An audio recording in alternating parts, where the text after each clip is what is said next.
saya harapkan bisa open kameranya ya.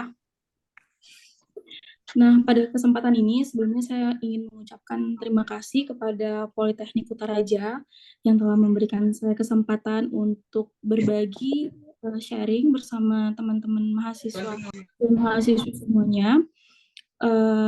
Sebelumnya perkenalkan, nama saya Ratu Nur Anissa.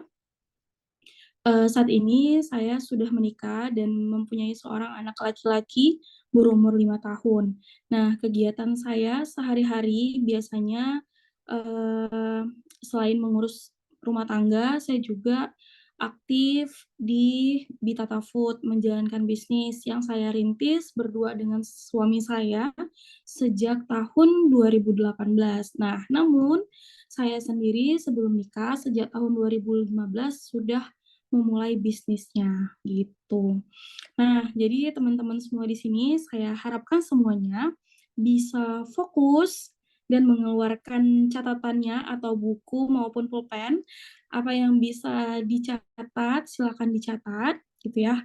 Jadi saya kelihatannya nih jangan melihat foto teman-teman gitu ya, tapi memang real gitu ya dari teman-teman yang open kamera gitu. Karena saya teringat kata guru saya bahwa saat kita fokus aja, saat kita lagi tidak mengerjakan sesuatu, itu sulit untuk masuk ke kepala kita apa yang disampaikan oleh mentor gitu ya.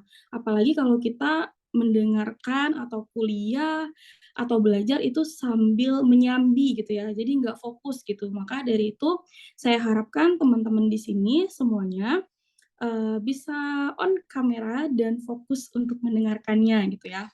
Nah, di sini saya yakin mungkin teman-teman di sini ada yang pengalamannya mungkin lebih dibandingkan saya dan ilmunya juga lebih dibandingkan saya. Saya harap di sini tidak. Saya bukan dosen, saya juga bukan menggurui. Jadi kita di sini semuanya sama-sama sharing gitu ya. Jadi jika nanti ada yang salah dari penyampaian saya, ada yang keliru, nanti teman-teman boleh memberikan masukan kepada saya. Oke, setuju? Setuju, Kak. Setuju. Oke, baik. Kita mulai aja kelasnya. Bismillahirrahmanirrahim. Nah, di sini sebelumnya teman-teman, saya mau nanya, udah ada nggak yang punya ide bisnis ataupun bisnisnya udah jalan? Atau ada bisnis sedang merintis gitu? Ada. Iya, tadi siapa yang jawab? Yang pertama tadi Putri ya?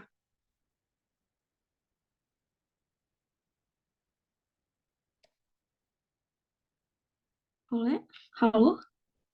Tadi siapa yang jawab ada bisnisnya?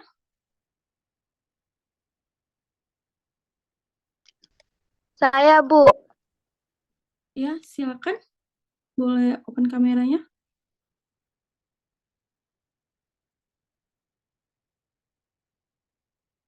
Boleh open kameranya, di-pin aja. Tunggu, Bu, ya sebentar. Iya, nggak apa-apa. Namanya siapa? Lia Yumna, Bu. Oh iya, bisnisnya apa? Ide bisnis atau bisnisnya udah mulai jalan? Alhamdulillah bisnisnya udah jalan, Bu. Ya, boleh dikasih tahu bisnisnya apa, terus jualannya di mana gitu. Sekarang ini pemasarannya udah dilakukan di mana aja gitu. Biar teman-teman lain di sini Ya. Juga tahu gitu ya. Baik, Bu. Bismillahirrahmanirrahim. Assalamualaikum warahmatullahi wabarakatuh. Perkenalkan, nama saya Lia Yumna. Jadi begini, Bu, saya sudah ada usaha, yaitu usaha kecil-kecilan. Menjual es kulkul, somai goreng, dan di rumah ada kios jajanan anak-anak kecil-kecilan. Ya. Lanjut. Saya berjualan di depan rumah sendiri, di alamat di Gampung Nusa Wisata Loknga. Dan target marketing saya anak-anak, dewasa, dan ibu-ibu juga. Semuanya ya jadi target marketnya gitu ya. Ya, Bu. Oke, terima kasih. Ada yang lain yang ada ide bisnis ataupun memang bisnisnya udah jalan gitu? Saya, Bu. Iya, Ayu Maharani, silakan. Sebelumnya terima kasih atas waktunya, Ibu. Assalamualaikum warahmatullahi wabarakatuh. Waalaikumsalam warahmatullahi wabarakatuh. Perkenalkan, saya Ayu Maharani, asal dari Politeknik Indonesia Venezuela. Jadi selama kuliah kemarin tuh saya sempat membangun bisnis sama teman-teman SMA gitu kan. Alhamdulillah bisnisnya berjalan hingga kurang lebih 1 tahunan kayak gitu. Tapi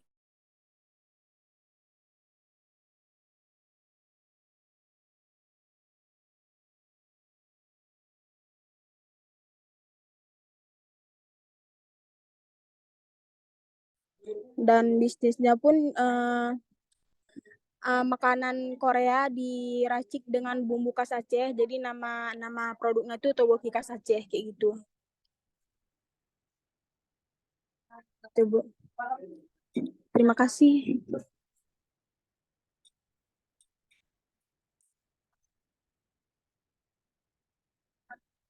Mohon maaf, Bu, suaranya nggak kedengaran.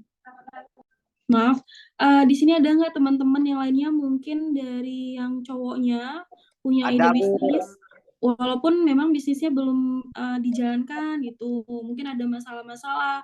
Jadi saya maunya riset dari masalah-masalah teman-teman yang ada di sini gitu, kita gali informasinya. Tadi siapa yang jawab ada? Bu, saya Bu Robian Amal, Bu. Ya, Robi. Saya juga punya usaha, Bu, sekitaran selama 2 tahun juga, tapi nggak konsisten dalam menjalankan usaha tersebut, Bu. Yaitu adalah jasa desain, Bu. Jasa desain. Desain sendiri yang mana kami cuma menerima dalam bentuk pengeditan, Bu, berarti. Sedangkan untuk bagian percetakannya kami bekerja sama dengan percetakan yang bisalah mendapatkan keuntungan lebih bagi yang jasa ini, Bu, yang jasa ngeditnya.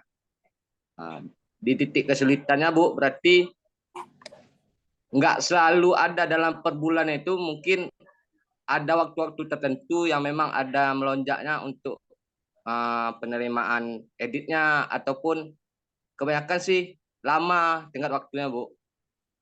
Demikian Lamanya aja, maksudnya lama ngeditnya gitu ya? lama menerima orderannya, Bu. Oh, oke. Berarti repeat ordernya ya, yang ini ya, yang nggak continue gitu ya? Ya, Bu. Oke. Oke, ada satu lagi yang cowok.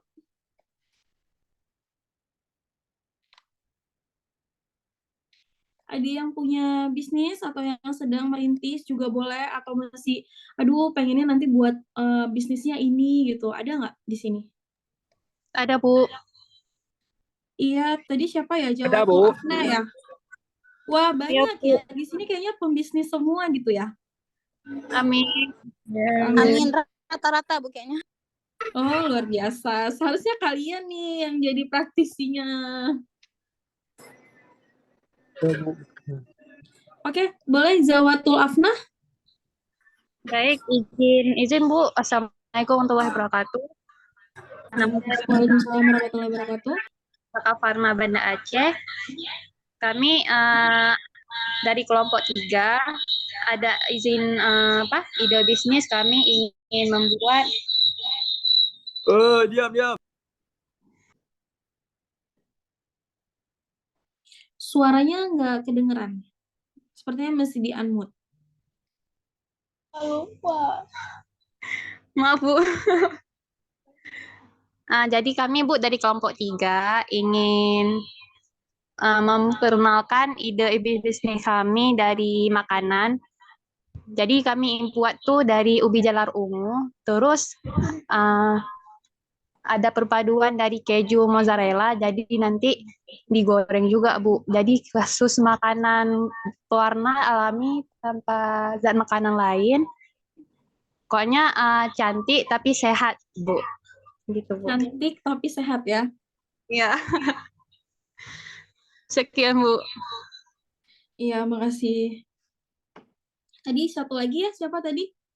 Ada yang mau atau kita mau bahas langsung nih?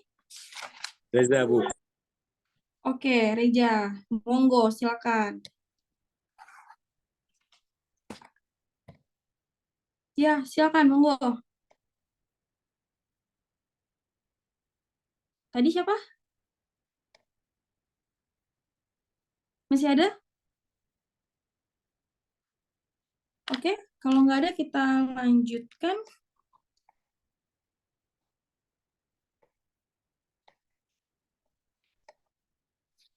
Ada lagi? Boleh Bu, lanjut aja Bu. Oke, jadi hari ini Silakan kita aja, Bu. ya. Jadi teman-teman nanti kalau misalnya mau kasih kritikan atau saran, boleh speakernya dibuka. Tapi kalau selagi saya lagi menjelaskan, mohon maaf untuk unmute dulu ya. Iya, Bu. Baik, Baik, baik, Bu. Oke, jadi pada kesempatan hari ini yang mau saya sharing sama teman-teman itu adalah tentang bagaimana sih merintis ide baru gitu ya. Gimana sih kalau kita punya bisnis terus ngejalaninnya, trik-triknya itu seperti apa gitu ya. Pasti yang terlintas sama teman-teman seperti itu. Nah, terus yang saya mau kasih pemahaman dulu di awal bahwa kalau teman-teman nih biasanya pengen punya bisnis pasti untuk biar penghasilannya tuh bertambah gitu ya, pengen jadi orang kaya gitu ya. Nah, tapi kalau misalnya pengen menjadi orang kaya di zaman sekarang itu sangat mudah dan instan gitu ya, apalagi digitalisasi gitu ya. Namun menjadi bisnisnya yang berkah itu yang langka pada saat ini. Maka dari itu teman-teman semuanya di sini pilihlah bisnis yang bisa bermanfaat bagi orang lain gitu.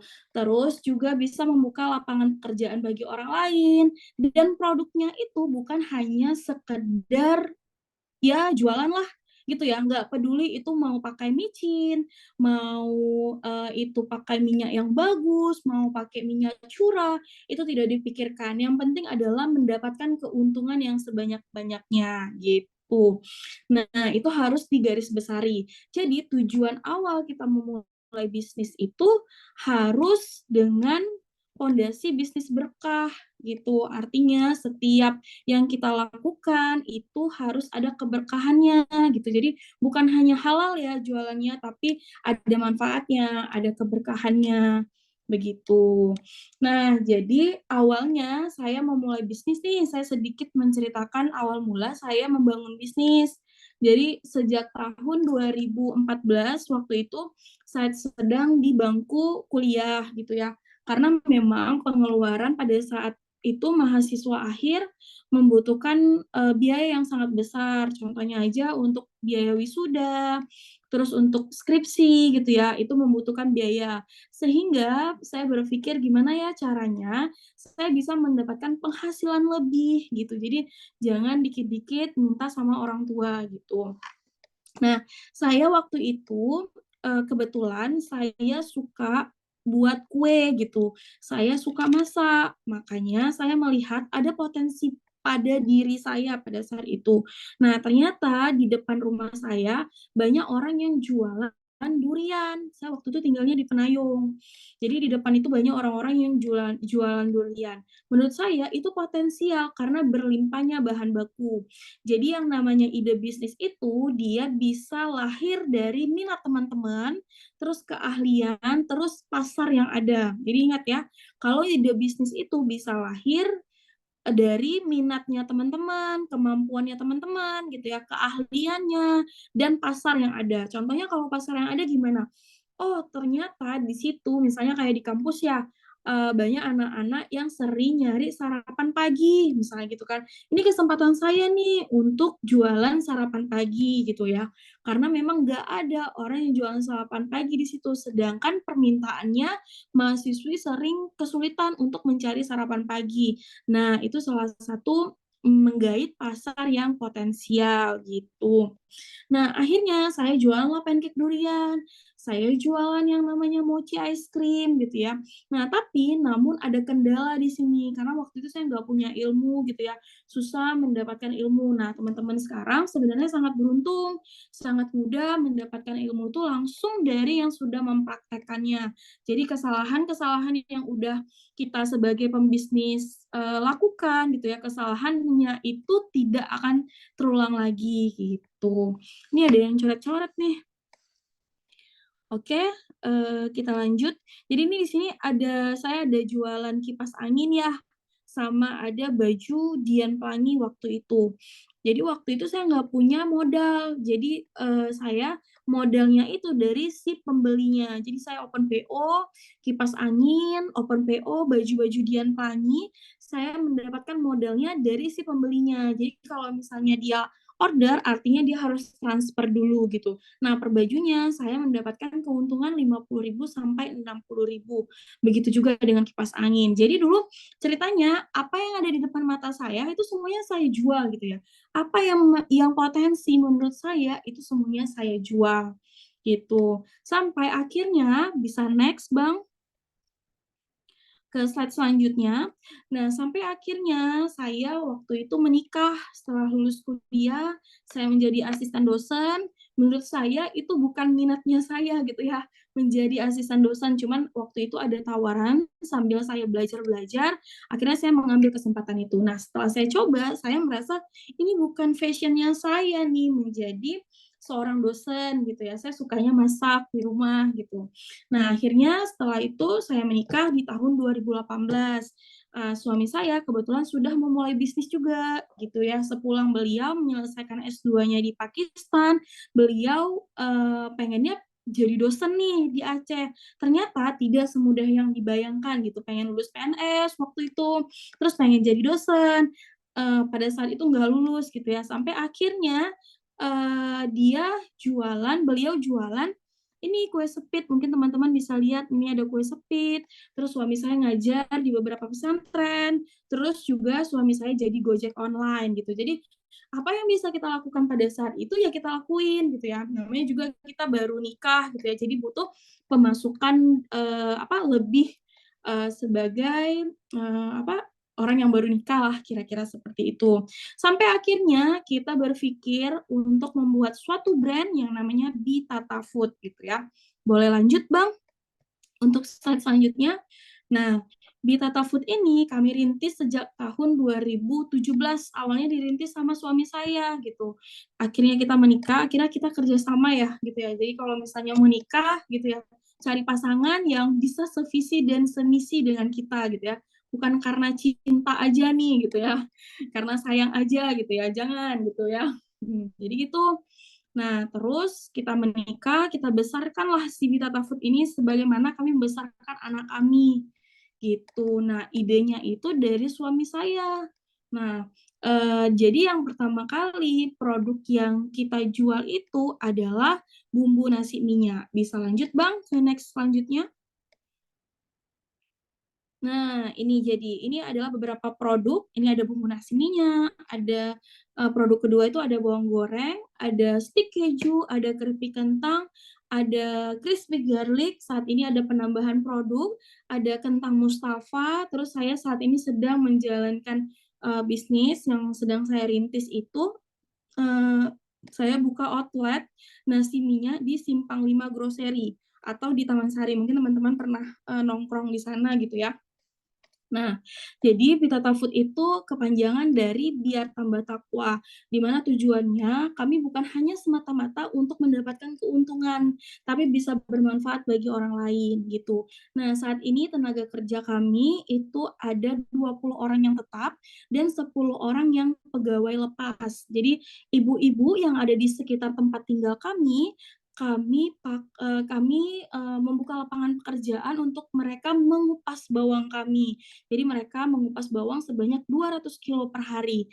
Nah, kami berpikir nih, kalau seandainya saya berpikir untuk mendapatkan keuntungan semata, hari ini saya udah menggunakan mesin pengupas bawang gitu ya. Tapi saat ini kita konsisten nih gitu.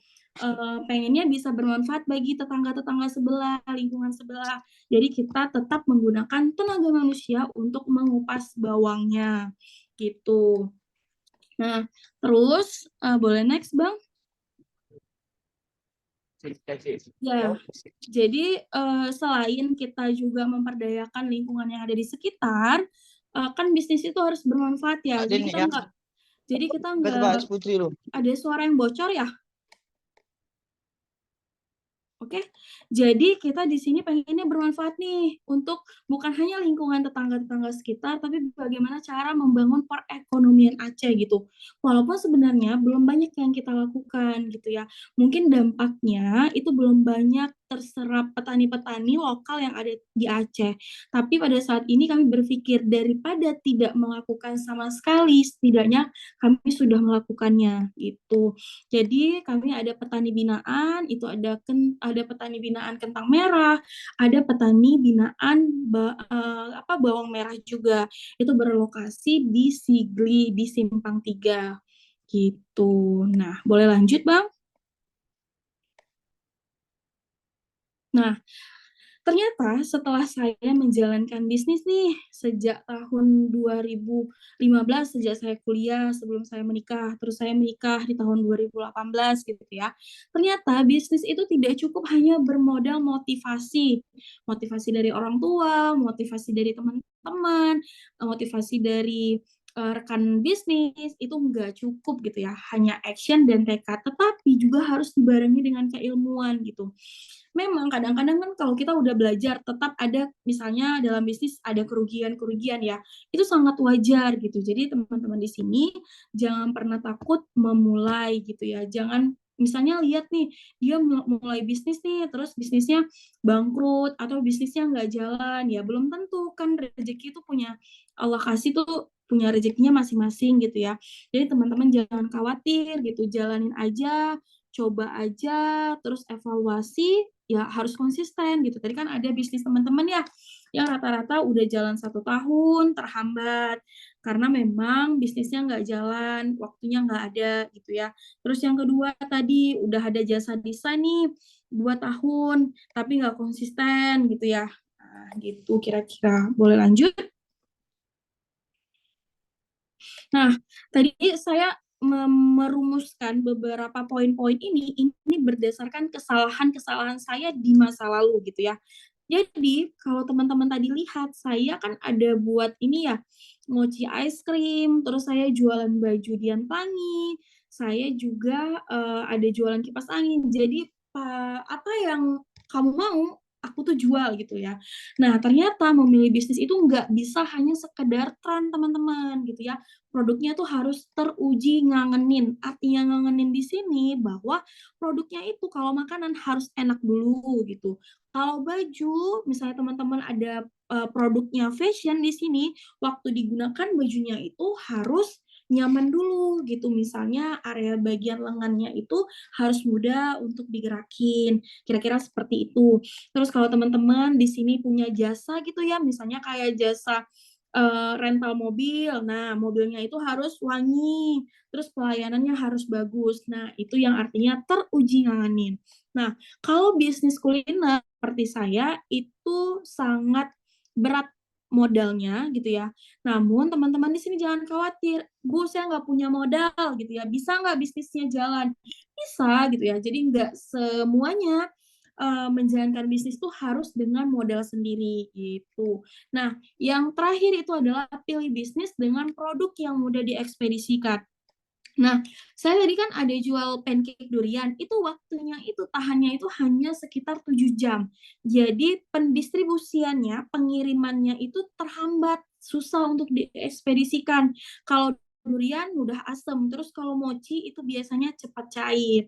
Jadi pilih bisnis itu yang memang mudah diekspedisikan. Oke, sampai di sini ada pertanyaan? Boleh lanjut, Bang? Ada, Bu. Ada, Bu. Di atasnya, Bang? Oke, di bawahnya, Bang. Oke, sampai sini ada pertanyaan? Ada, Bu, ada. Oh, oke. Siapa namanya? Perkenalkan nama saya Hernas, saya berasal dari kampus Politeknik Indonesia Venezuela.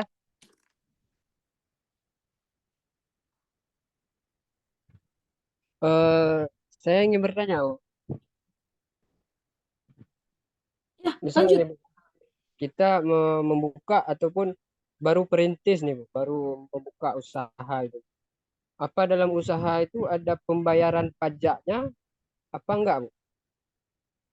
Oke, berarti pembayaran pajak ya. Nah, biasanya itu kalau misalnya baru merintis, omsetnya baru masuk tuh setahunnya, kira-kira setahu saya itu sekitar 1,2 M itu udah harus bayar pajak. Itu setahun ya omsetnya gitu. Jadi mereka itu ada standarnya kalau misalnya UMKM yang penghasilannya per tahun tidak sampai dengan omset tertentu itu tidak perlu bayar pajaknya gitu. Nah, kecuali yang dibayarkan pajaknya misalnya ada pajak restoran, terus ada yang namanya pajak merek. Nah, kira-kira seperti itu.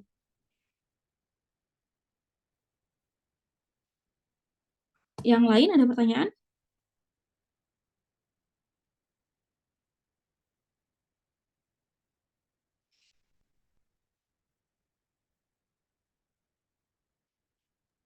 Tidak ada, Bu. Oh, sepertinya semuanya ini ya, nggak open kamera ya.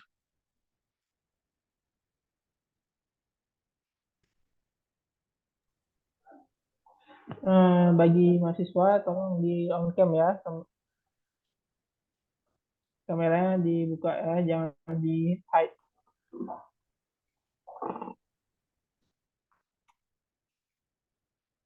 Itu Bu dari Nur Rahmadani mau bertanya. Ini. Ya, silakan. Baik, Bu. Assalamualaikum warahmatullahi wabarakatuh. Waalaikumsalam warahmatullahi wabarakatuh. Saya dari kelompok 8, saya ingin bertanya, Bu. Ini kalau emang awal-awal kita merintis itu emang agak-agak sepi ya, Bu ya. Tapi kalau kedepannya itu sering sepi, apa yang harus kita buat, Bu? Oke, nanti akan kita bahas. Jadi kenapa sih bisnis itu udah kita jalani berapa bulan, tapi kok bisnisnya nggak jalan gitu kan? Nah, sebenarnya ada step-step yang harus kita lakukan sebelum bisnisnya itu kita buka gitu. Mungkin teman-teman di sini nanti coba dengerin dulu ya. Nanti kalau misalnya apa Nurahma ya. Nanti kalau misalnya Nur Rahma juga belum ini, nanti boleh ditanyain lagi ya. Tapi ini akan ada pembahasannya gitu. Mungkin, oh iya ternyata saya belum melakukan ini, makanya bisnisnya nggak jalan gitu. Oke? Boleh ya, Ya, kita Bu. lanjut dulu ya. Oke. Baik, kita lanjut. Semuanya harus ini ya, on kamera ya. Kalau nggak, kuliahnya tidak dilanjutkan nih. Saya merasa hanya ngomong dengan layar doang nih sambil lihat PPT-nya gitu ya. Bener juga nih kemarin di WA sama Azrul ya. Kalau misalnya online tuh kayak kurang efektif gitu. Jadi interaksinya kurang gitu ya. Jadi kayak saya ngomongnya sendiri gitu. Oke, lanjut ke slide selanjutnya. Nah, terus yang pertama itu ada yang namanya, ini judulnya merintis ya, gimana caranya tahapan merintisnya suatu bisnis gitu. Nah, boleh ini Bang, next Bang, biar teman-temannya bisa lihat gitu. Nah, tadi kan ada pertanyaan, ini bisnisnya nih udah mulai tapi nggak jalan tuh kenapa gitu ya. Nah, jadi yang pertama itu kalau teman-teman mau membuka usaha baru atau merintis yang namanya ide ya. Artinya kalau membuka usaha baru sama merintis, apa sih yang harus dilakukan langkah-langkahnya gitu. Yang pertama adalah teman-teman harus mengidentifikasi ide bisnis. Apa sih itu identifikasi ide bisnis? Ya tadi, cari bisnis itu bukan berdasarkan tren yang sedang laku-lakunya gitu. Terus yang kedua, mulai mencari ide bisnis itu sesuai dengan yang teman-teman minati, sesuai dengan ada gitu. Cari salah customer. Contohnya, kita mau buka catering contoh ide bisnis. Nah, jika teman-teman semuanya memiliki keahlian dalam memasak, ternyata permintaannya ada, banyak orang yang jualan makanan, tapi makanannya nggak sehat.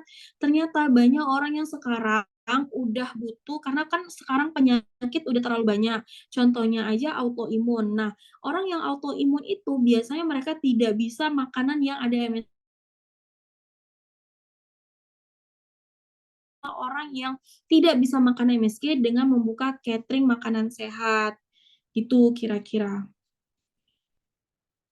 Oke, ini masih merah-merah semua nih. Masih off kamera gitu ya. Jangan-jangan saya ngomong, teman-teman pada tidur semuanya. Nah, Enggak, Bu. Enggak, Bu. oke, tapi saya maunya on kamera ya. Kalau nggak, kuliahnya nggak dilanjutkan nih. Terus yang kedua, jasa desain grafis. Nah, yang tadi kan namanya Robi ya, dia 2 tahun jasa desain, nggak konsisten katanya gitu, omsetnya itu nggak kontinu, dia dapat uangnya nggak jelas nih gitu kan. Nah, itu bisa dicari tahu apa sih masalahnya gitu ya. Dia punya kemampuan, Anda bisa membuka jasa desain grafis untuk klien yang memerlukan misalnya kayak logo, brosur kayak gitu ya. Nah, itu kerjasamanya sama si langsung aja kerjasamanya sama si percetakan. Jadi kalau percetakan mereka punya dapat orderan buat logo, buat brosur, boleh dong info ke si Robi tadi gitu ya. Kalau misalnya ada job kasih ke kita gitu, tetap nyetaknya sama mereka gitu. Tapi harus konsisten. Kalau misalnya Robi nih buat logo aja butuh waktu sebulan ya. Orang pada malas kan pakai jasanya si Robi. Terus buat brosur cuman selembar aja depan belakang, buatnya harus sampai 2 bulan. Nah, itu juga biasanya ya customer nggak mau gitu kan. Biasanya orang butuh brosur tuh buru-buru selalu. Besok ada cara, hari ini harus buat brosur. Nah, kira-kira seperti itu. Oke. Nah, terus yang kedua, itu langkah yang kedua itu adalah penelitian pasar. Nah, penelitian pasar ini sangat harus dilakukan. Jadi jangan asal buka-buka bisnis doang, lihat tetangga sebelah jualan nya laku, teman-teman buka jualannya dia jualan tempe goreng ya. Saya juga lah jual tempe goreng misalnya seperti itu. Tapi di sini harus dilakukan beberapa beberapa data, riset data yang harus dilakukan untuk memahami target customer-nya siapa, pesaingnya siapa, tren industri saat ini seperti apa. Jadi lakukan dan cari tahu peluang apa yang bisa teman-teman ambil. Nah, gitu contohnya kalau misalnya mau penelitian pasar, survei customer-nya. Jadi lakukan survei secara online atau wawancara calon pelanggannya, potensial. Jadi teman-teman harus survei customer-nya gitu. Terus yang selanjutnya itu ada rencana bisnis. Nah, sebenarnya yang di penelitian pasar ini akan berkaitan dengan slide yang selanjutnya, Bang. Ya, ya. Jadi gini, kalau teman-teman mau membuat suatu produk, nah kalau tadi kan langkahnya membangun si ide bisnisnya nih ya, udah tahu. Nah, yang selanjutnya ini adalah ada 7 formula yang dilakukan oleh teman-teman di luar Jawa sana, menjalankan 7 formula buka langsung laris ini. Alhamdulillah jualannya ada yang laris, ada yang enggak gitu ya. Namun kembali lagi ke rezekinya masing-masing gitu. Nah, tapi di dalam 7 formula ini bisa membuat istilahnya apa ya, yang tadinya kerugiannya besar bisa menjadi kerugiannya lebih kecil dengan menjalankan 7 formula buka langsung laris ini. Nah, yang pertama itu ada kalau misalnya mau buat produk nih, harus tahu dulu yang pertama itu pasarnya potensial, bleeding, atau sleeping, yang pertama ini, gitu. Ya, saya ulangi ya. Ada 3 pasar, bidik pasar potensial. Itu ada yang namanya potensial pasar, ada sleeping, sama ada yang bleeding gitu. Ada yang paham dari yang ketiga ini? Maksudnya apa? Tidak paham. Paham, paham. Kurang, Bu. Gimana? Kurang paham, Bu. Oke. Nah, kalau misalnya pasar yang potensial itu biasanya permintaannya besar, tapi orang yang jualannya itu belum banyak gitu. Jadi pasarnya itu masih sangat-sangat potensial gitu. Nah, kalau pasar yang bleeding itu adalah pasar yang banting harga seperti di TikTok. Terus pasar bleeding itu adalah pasar yang memang orangnya yang jualan tuh udah banyak. Contohnya apa? Kalau makanan apa? Kira-kira pasar yang bleeding. Geprek, geprek. Geprek, Bu. Nah, benar. Nah, itu pasar yang ya benar. Itu pasar yang bleeding ya. Kayak ayam geprek, semuanya ayam geprek. Tinggal buat saja di etalase tempat jualannya ayam geprek 10.000. Orang nggak nanya lagi, ini ayam geprek ini gimana sih bentuknya? Nasinya bentuknya warnanya apa? Nggak nanya gitu. Tapi kalau yang namanya pasar sleeping itu adalah pasar yang perlu diedukasi. Contohnya, teman-teman tahu kopi yang dicampur dengan daun kelor? Tahu. Nah, itu kan nggak Oh. semua, kalau kita lihat, kalau saya pribadi ya, saya tahu kopinya ya kopi rasanya pahit lah gitu ya. Kopi kalau dipakein susu mah enak gitu ya. Tapi kalau misalnya kopi kelor tuh gimana ya rasanya gitu ya. Yang dibayangkan saya, rasa kelornya itu saya takut ada aroma kayak bau-baunya gitu. Jadi itu butuh yang namanya edukasi pasar bahwa ini loh ada kopi daun kelor manfaatnya seperti ini gitu ya.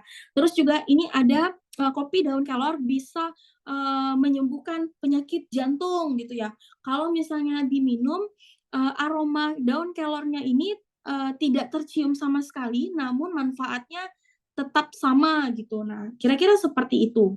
Sampai di sini paham? Paham, Bu. Oke. Paham, Bu. Paham, Oke. Ibu. Paham, Ibu. Ya, oke. Nah, terus yang kedua, produk ngangenin. Tadi saya udah sempat jelasin. Ada yang masih ingat?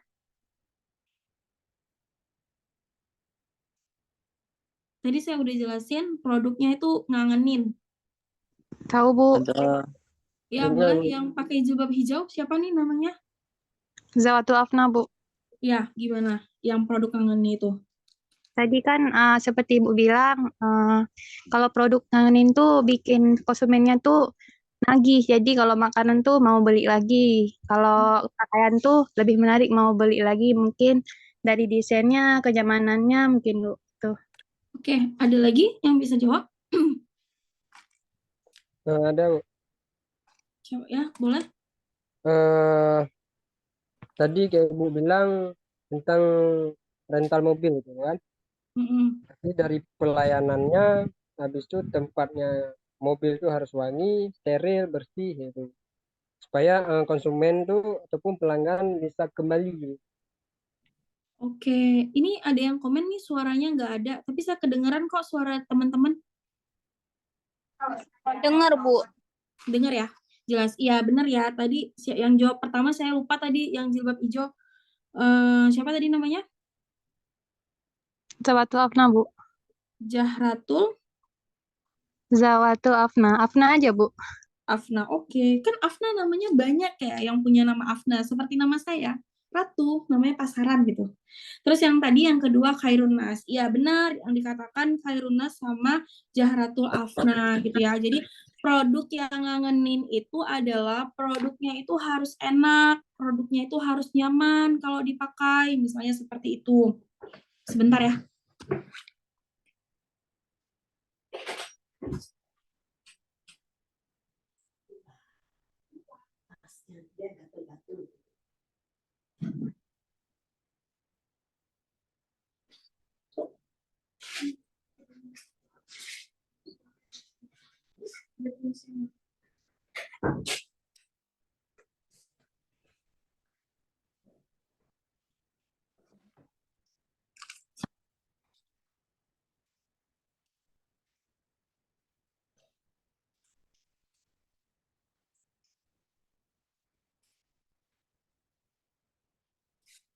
Nah, jadi itu produknya tuh harus ngangenin dulu. Uji aja dulu kalau misalnya makanan, sampel produknya itu harus dibagi-bagi ke target market. Jadi harus sesuai dengan target market. Makanya kenapa teman-teman itu jangan asal jual gitu. Jadi misalnya gini nih, ini mau jual ini, target marketnya kemana? Ibu-ibu, anak-anak, nenek-nenek, kakek-kakek. Jualnya keripik. Terus waktu nenek-nenek makan sama kakek-kakek makan, copot giginya. Nah, itu yang harus teman-teman pahami. Target market itu bukan main-main loh, gitu ya. Jadi, dia berkesinambungan untuk siapa sih teman-teman mau jualnya kemana, gitu. Terus masarinnya itu mau pasarinnya kemana, gitu. Nah, contohnya misalnya gini, saya mau jualan nih, jualan misalnya contohnya jualan timpan gitu ya, tapi cara mempromosikan timpannya itu melalui TikTok Live misalnya. Ya gimana coba ya timpan jualan di TikTok Live gitu. Jadi dia harus sesuai dengan medan perannya gitu. Nah, kenapa 7 formula ini harus teman-teman lewati? Karena kalau produk teman-teman nih nggak siap, produknya nggak bagus, produknya nggak enak, terus kemasannya nggak bagus, tiba-tiba udah endorse orang aja, tiba-tiba udah endorse selebgram aja, tiba-tiba udah di swalayan-swalayan aja, terus ternyata produknya nggak enak, itu bakalan jadi bumerang teman-teman gitu. Bisa jadi produknya nggak enak, udah dijual ke pasar, terus bilang gini, Bu, saya udah produksi Bu, tapi dibilang sama tetangga saya enak. Nah, tolak ukurnya yang bilang enak jangan tetangga, tapi sesuai dengan target marketnya teman-teman, sesuai dengan produknya teman-teman. Nah, kira-kira seperti itu.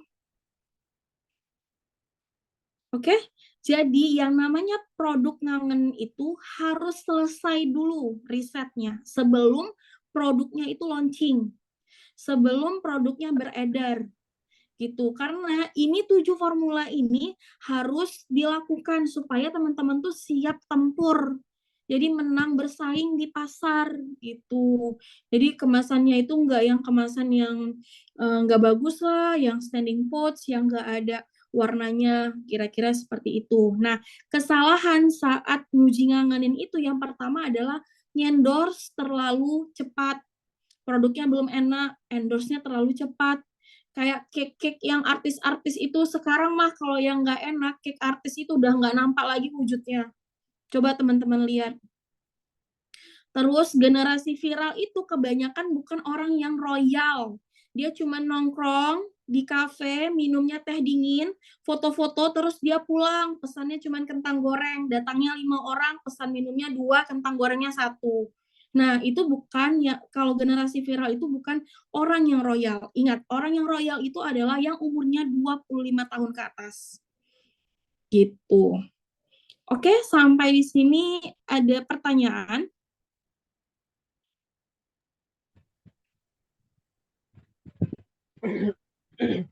Oke, kita lanjut. Nah, yang ketiga adalah kemasan pertama diambil. Nah, ada yang paham di sini? Belum, Bu. Di 7 formula itu di nomor 5 ya, Bu, yang nggak paham. Tentang D sama dengan P itu apa? Ya, jadi kita harus bertahap ya, gitu ya. Jadi harus bertahap satu-satu karena ini berurutan. Jadi kalau misalnya membuat produk yang pertama itu harus pasar potensial, kedua produknya harus ngangenin, ketiga kemasannya pertama diambil. Kenapa? Kemasan ini perlu. Jangan misalnya gini ya, kalau buka bisnis itu mah gampang ya, buka langsung laris itu yang nggak gampang. Jadi membuka bisnis itu apa aja, nggak cuma produk yang ngangenin. Ntar ya saya baca.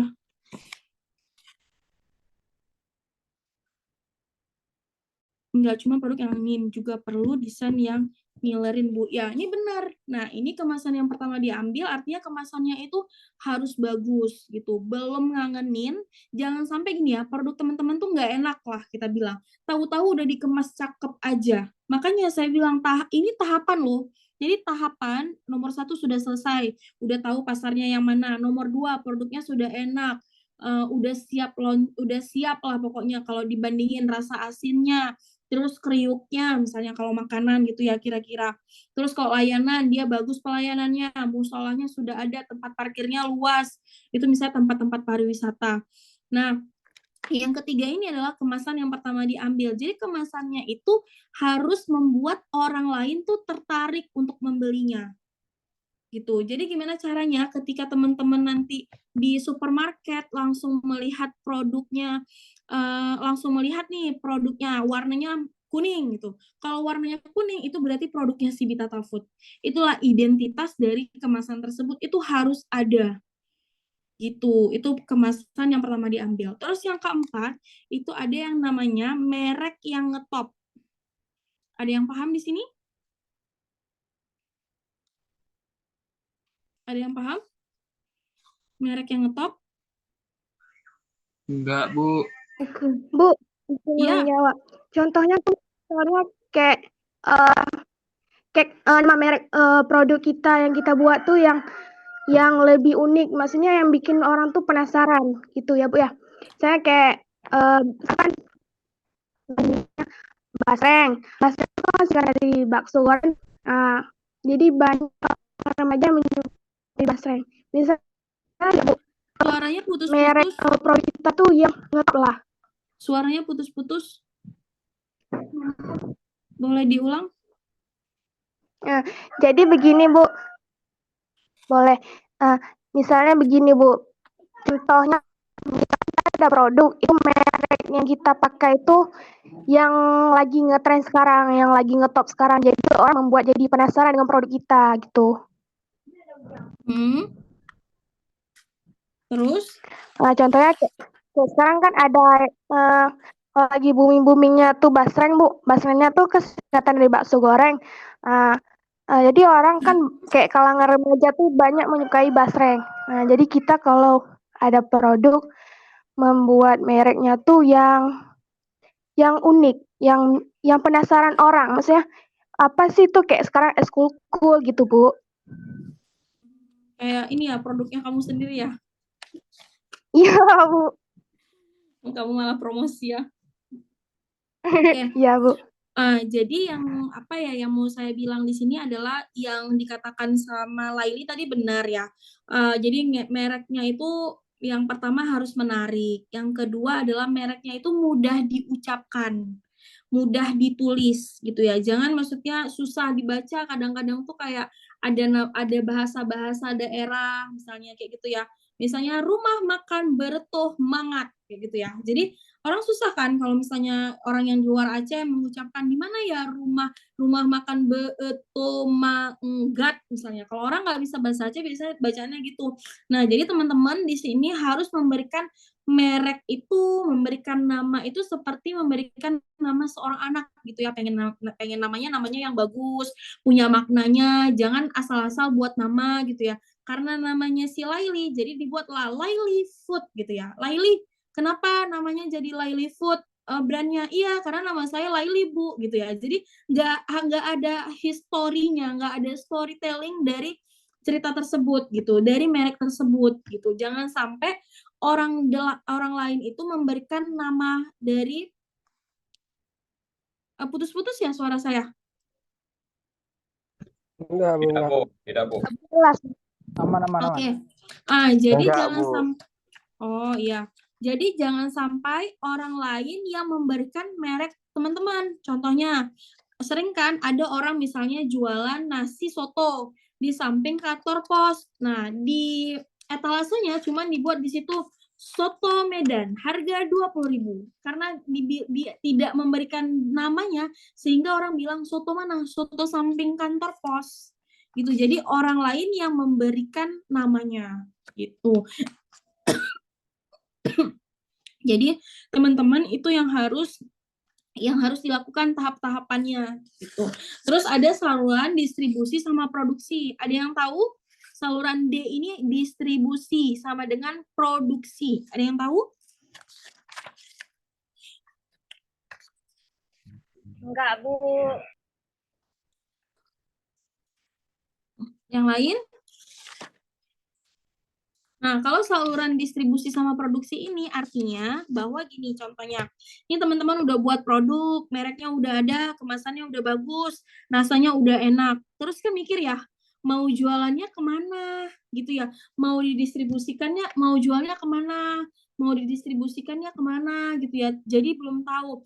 Terus ini karena nggak tahu pasarnya, ya udahlah kan ada uang nih, ada modal. Jadi kita produksi aja terus banyak-banyak. Ketika nanti udah dapat pasarnya, jadi tinggal dikirim aja.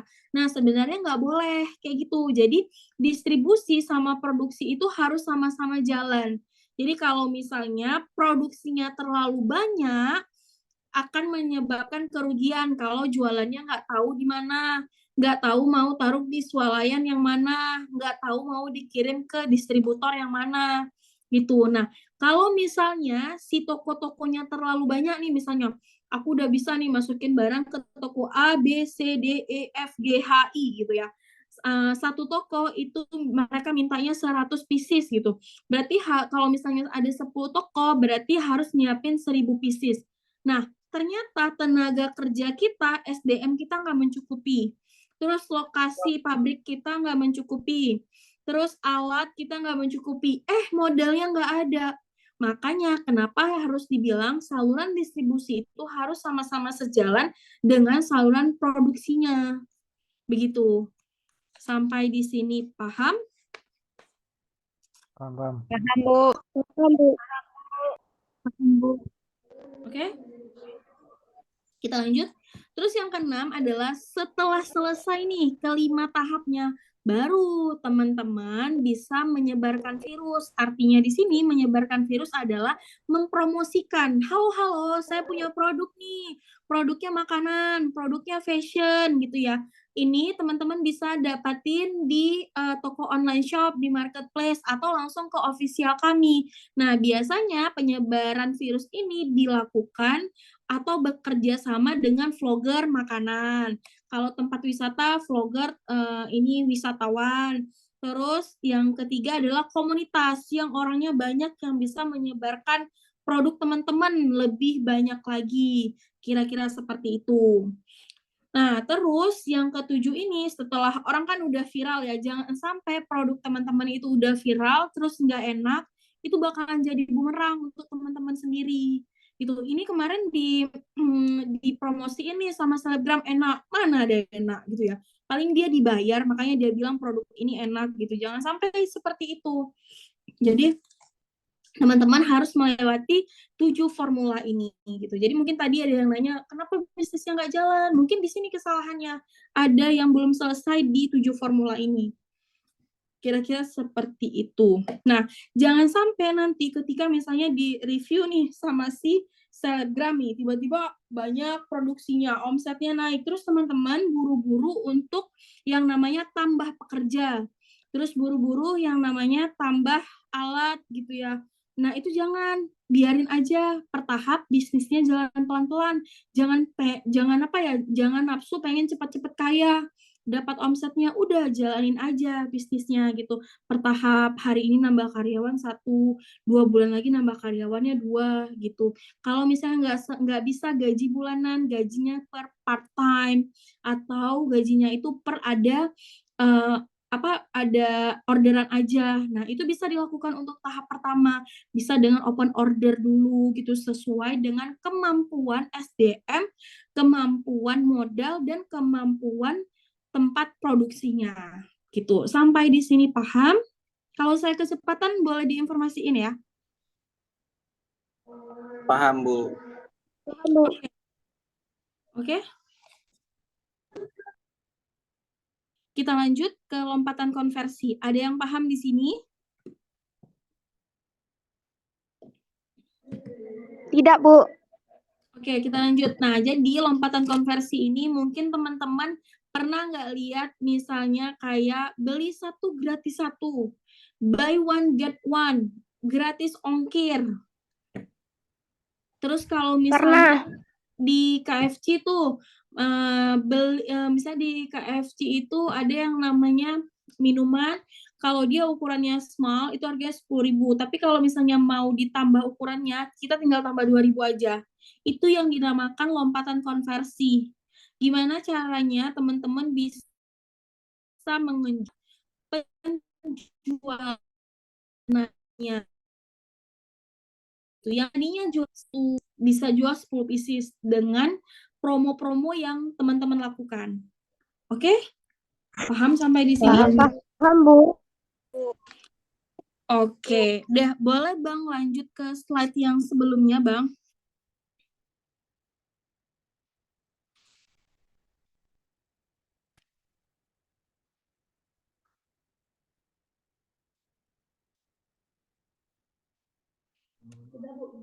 Sebelumnya kan, bukan? Slide sebelumnya kan? Ya, Ya, benar. sudah. Oke, bentar.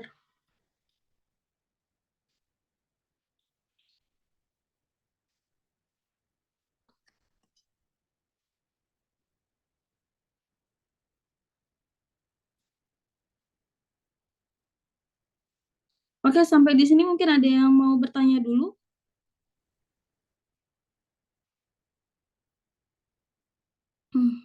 Oke, kalau nggak ada kita lanjutkan. Tadi udah identifikasi bisnis, teman-teman sudah tahu, udah penelitian pasar yang tadi buka langsung laris tadi 7 formula. Terus kita lanjut ke rencana bisnis. Nah, rencana bisnis ini biasanya terkait dengan analisis pasar, tren pasarnya, target marketnya siapa. Terus ada yang namanya strategi pemasaran. Teman-teman kalau udah punya produk nih, strategi pemasarannya mau gimana sih gitu ya. Mau jualnya secara online ataupun offline. Nah, kira-kira itu ada di rencana bisnis. Makanya, maksudnya kalau misalnya mau buka bisnis itu jangan hanya punya uang banyak langsung buka toko 2 pintu, tapi harus melakukan riset dulu untuk mengurangi yang namanya kerugian. Nah, terus rencana bisnis ini masuk juga ke strategi rencana keuangan, terus operasional dan manajemennya seperti apa, terus resiko-resiko bisnisnya itu juga harus dipertimbangkan. Contohnya misalnya gini, kalau misalnya saya buka 2 pintu sepertinya terlalu cepat, nanti yang ada mendingan buka yang kecil-kecil aja dulu, mulai dari kaki lima, cari customer-nya pelan-pelan, bisa dulu. Kalau misalnya nggak bisa nih, buka langsung ada tempat duduknya, nggak apa-apa, pakai sistem take away dulu. Di mana lokasinya? Nggak apa-apa, lokasinya di rumah aja dulu. Yang kedua, kalau kalau nggak punya modal, bisa nebeng sama coffee shop, misalnya jualan makanan.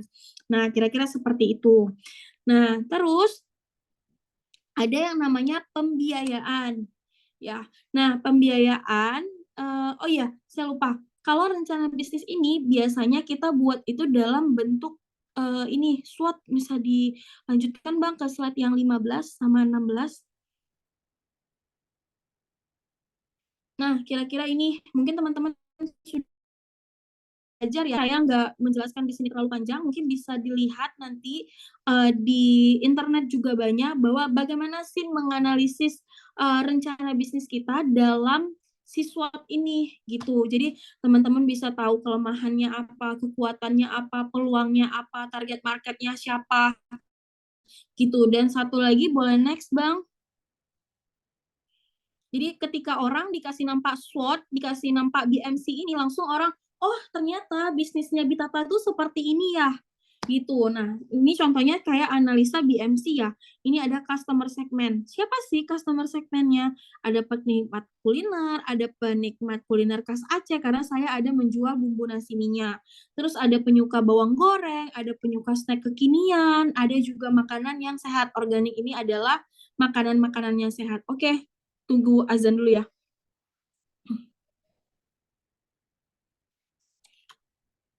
Kalau ada yang mau ditanya, boleh langsung di kolom chat.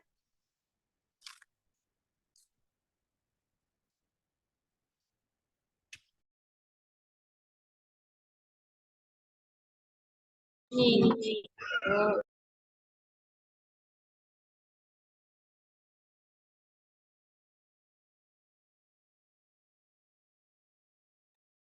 Bagi adik-adik yang mau bertanya atau apa yang masih kurang informasinya, silakan tulis di kolom chat ya. Biar nanti bisa Bu Ratuan bisa jawab. Baik.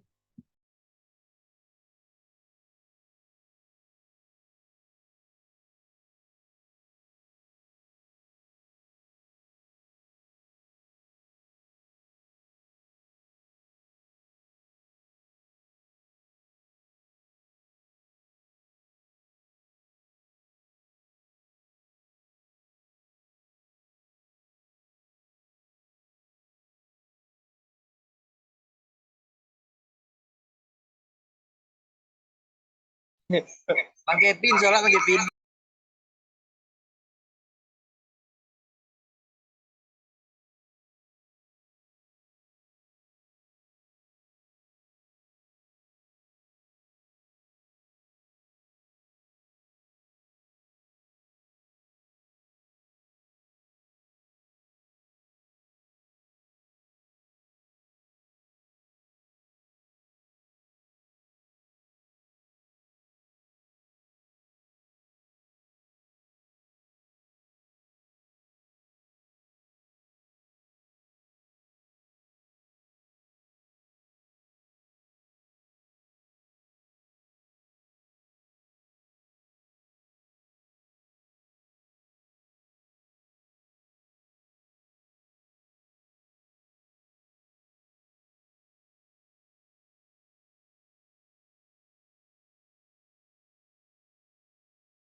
Oke, baik kita lanjutkan materinya. Nah, jadi teman-teman dengan memberi dengan istilahnya kalau membuat rencana bisnis dengan menganalisa BMC-nya, bisnisnya itu dengan mudah gitu mempelajari, oh ternyata segmen pasar saya tuh seperti ini, terus nanti saya mau promosiinnya kemana. Nah, ini bisa menggunakan metode analisa BMC. Saya yakin teman-teman di sini juga udah pernah buat gitu ya. Nah, boleh Bang lanjut ke slide yang ke-13 tadi, kita lanjut ke pembiayaan. Nah, ini di pembiayaan ini, itu biasanya teman-teman udah ada produknya, udah ada semuanya, terus kan gimana ya cara ngedapatin modalnya? Kira-kira di sini gimana? Ada yang punya ide? Kalau misalnya punya bisnis, nggak punya modal, butuh pembiayaan, maunya gimana?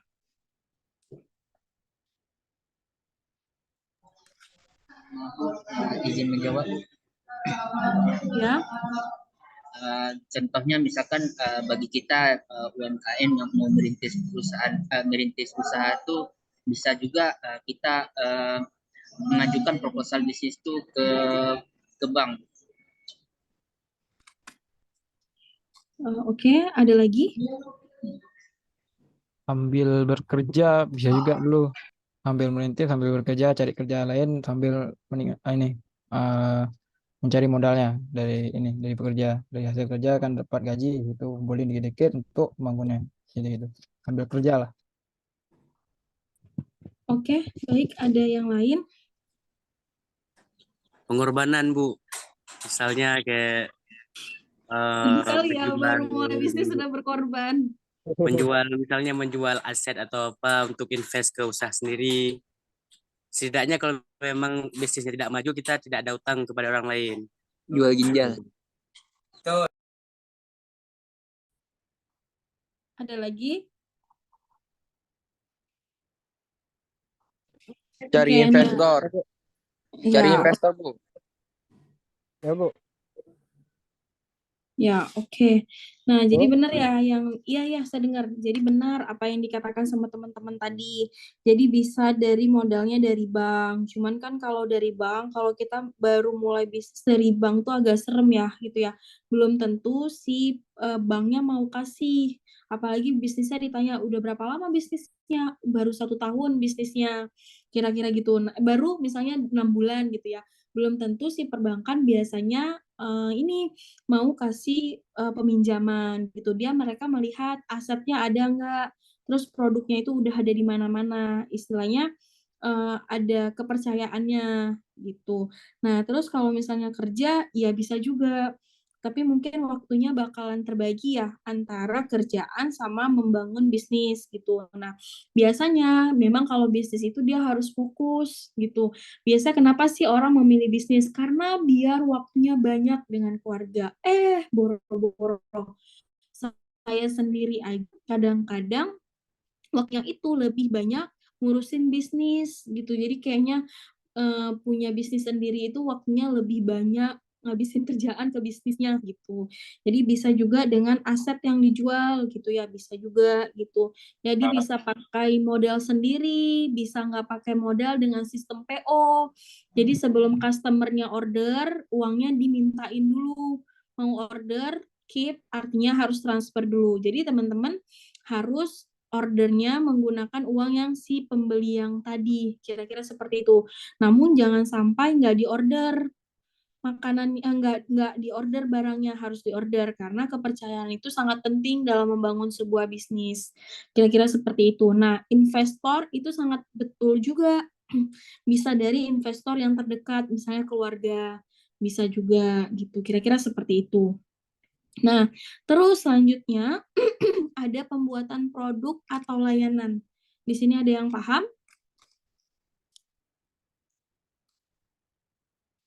Jadi pembuatan produk atau layanan ini contohnya misalnya kayak fashion ya gitu ya. Nah, itu kan membutuhkan produk dari bahan yang kita pakai itu penelitian produknya yang pertama bahan yang kita gunakan itu adalah kain yang terbaik sesuai dengan desain yang teman-teman inginkan. Jadi buat produknya itu apa sih yang harus dilakukan? Yang pertama adalah penelitian produknya. Misalnya kalau mau buat keripik kentang, kentangnya itu harus kentang yang seperti apa? Kira-kira kalau mau buat jasa ini rental mobil, kira-kira mobil apa nih yang dibutuhkan? Apakah mobil Avanza? Apakah mobil Innova Reborn yang sering dibutuhkan? Nah, itu dicari tahu kira-kira produknya seperti apa. Terus ada yang namanya prototype dan uji coba. Ada yang paham di sini? Contohnya nih, sebelum meluncurkan perangkat elektronik, buat prototipe untuk menguji fungsinya dan daya tarik visualnya. Contohnya kira-kira seperti itu. Terus kalau sumber bahannya harus yang berkualitas gitu ya. Contohnya apa kalau untuk produk kuliner? Misalnya jual buah potong, buahnya harus segar, berkualitas, pilih pemasok buahnya yang terpercaya. Jangan kayak saya dulu beli bawang sama yang di pasar. Saya requestnya yang besar-besar, terus dicampur sama mereka yang besar sama yang kecil. Oke, sampai di sini paham? Sampai di sini paham? Paham, Bu. Oke, kita lanjut. Nah, ada yang namanya legalitas usaha. Bang, boleh lanjut ke slide selanjutnya, Bang? Yang lanjut, Bang, bawahnya, Bang. Lagi, Bang. Nah, ini kalau yang tadi kan tentang ini ya, pembuatan produk. Nah, ini pembuatan produk yang dilakukan oleh Bitata. Jadi bahan baku dari petani lokal, bahan baku diperoleh dengan kualitas yang baik, yang milihnya itu petaninya. Karena kita sudah bilang standar bahan baku kita seperti apa. Gitu kira-kira. Nah, teman-teman juga harus kayak gitu. Kalau mau cari, udah ada ide bisnis, mau buat pokat kocok, udah tahu nih, ambil pokatnya sama petani. Yang grade-nya harus bagus, yang di dalamnya nggak boleh hitam-hitam. Kira-kira seperti itu. Karena pemilihan bahan baku itu menentukan hasil akhir dari sebuah produk gitu. Kalau saya karena terlalu sering ya pakai bahan baku seperti bawang, kentang, kayak gitu ya. Jadi ada perlakuan khusus gitu. Jadi nggak boleh kentangnya itu kentang kuning, kentangnya harus kentang merah karena dia lebih lemak dan tidak berminyak kalau digoreng. Jadi teman-teman yang paham bagaimana kondisi bahan baku yang teman-teman inginkan untuk hasilnya itu bisa lebih baik. Terus yang dilakukan adalah proses produksi. Produksi dilakukan dengan tahapan proses yang halal dan higienis kalau misalnya makanan. Kalau misalnya fashion itu proses produksinya nggak boleh nih ada yang cacat, jahitannya harus rapi, kira-kira seperti itu. Terus ada proses pengemasan, produk yang dihasilkan itu diperhatikan kualitas yang terbaik. Jadi dikemasnya itu mungkin harus pakai mesin sealer biar produknya itu tahan lama. Terus barulah dilakukan, ada yang bocor nih suaranya.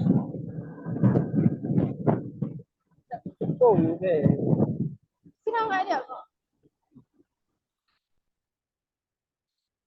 Nah, kira-kira gitu baru dilakukan distribusi gitu ya. Distribusinya itu mau dilakukan secara lokal atau ke luar daerah. Itu teman-teman sendiri yang melakukannya. Oke, sampai di sini paham? Kita masuk ke slide selanjutnya.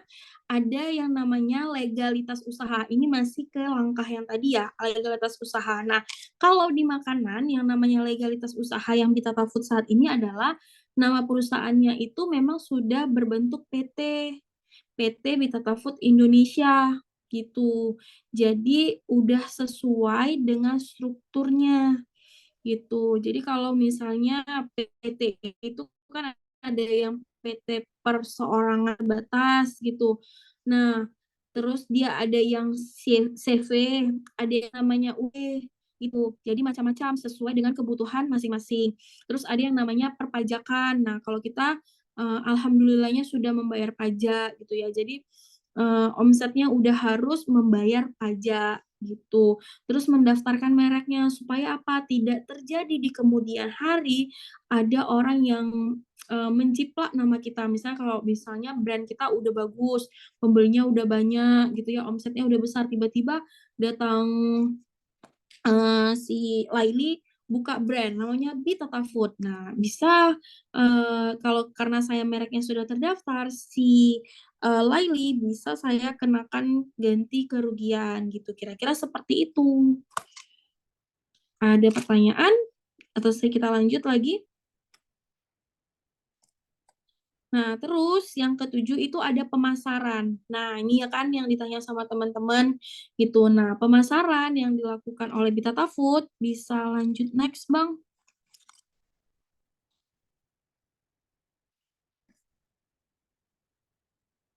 Enggak, Bang, lanjut ke 23 kali ya, Bang. Ya, 23 Bang. Ya, jadi pemasaran ini sangat penting. Jadi teman-teman itu harus merencanakan gitu ya, mau melakukan pemasarannya itu melalui apa gitu. Apakah melalui media sosial, apakah jualannya online, apakah jualannya offline, apakah jualannya mau pakai live TikTok, ataupun jualannya mau jual sendiri langsung ke officialnya. Nah, itu tergantung sama kebutuhan target marketnya teman-teman. Oh Bu, target marketnya saya itu kebanyakan orang tua dan biasanya mereka sukanya belanjanya offline. Ya udah nggak apa-apa, silakan buat gerai online. Nah, kalau Bitata Food dia 70% offline dan online-nya hanya 30%. Itu kira-kira karena memang kita memang fokusnya ke offline. Orang kan pengen lihat bentuk fisiknya ya. Gitu kira-kira. Oke, kita sudah masuk ke retail, ke Suzuya, Indomaret, dan Alfamart. Jadi teman-teman tentuin dulu nih produk saya cocoknya kemana gitu. Boleh naik ke slide yang di atas, Bang, yang 22. Jadi dulu nih kemasan saya masih kemasan ini ya standing pots, belum ada mereknya, belum ada logo halalnya, sampai akhirnya produknya 2019 berubah yang Juni. 2019 udah kayak gini. 2021 itu berubah seperti ini, besar ukurannya 100 gram. Terus berubah lagi 2022 sampai ini berubah lagi nih kemasannya gitu. Jadi seiring waktu berjalan kita melihat oh kemasannya ini udah kurang bagus nih desainnya, nggak sesuai dengan target pasarnya kita lagi. Sampai akhirnya sekarang karena terlalu banyak orang suka makanan yang Korea-Koreaan kayak gitu, sampai akhirnya kita ngubah nih nama stick keju jadinya Jejuku. Jejuku itu hasil rebranding dari Mas Jaya tadi, Jaya Setiabudi. Jejuku artinya jajanan keju kesukaanku. Gitu. Jadi sebenarnya kalau teman-teman mau buat suatu ide produk, yang orang lain udah banyak jual, ya nggak apa-apa. Yang penting ada yang membedakan antara produk teman-teman dengan kompetitor. Jangan kemasannya sama dengan kompetitor, beda. Jangan bentuknya sama dengan kompetitor, harus beda. Rasanya kalau dia berminyak, teman-teman harus membuat produk yang tidak berminyak. Jadi, teman-teman harus menambahkan value dari produknya. Mahal sedikit tidak apa-apa, orang mau membayar mahal. Itu apalagi masyarakat Aceh di sini sangat royal untuk membeli makanan. Nah, kira-kira seperti itu. Nah, terus setelah udah cakep nih semuanya, barulah diluncurkan yang namanya produknya. Boleh lanjut, Bang? Ke 26 lah, Bang. Boleh. Nih saya ya udah 26. Nah, ini kan target marketnya. Kita punya produk, ada beberapa produk tapi targetnya beda-beda. Saya udah tahu karena udah 5 tahun menjalankan bisnisnya, udah tahu. Yang membeli produk saya itu anak yang umurnya 15 sampai 45 tahun, wanita karir, ibu rumah tangga, ibu muda, dan juga anak yang nggak mau makan pagi. Jadi kalau dibuatin bumbu nasi minyak sama mamanya di rumah, anaknya jadi nafsu makan. Jadi pahami yang namanya target market. Boleh lanjut, Bang?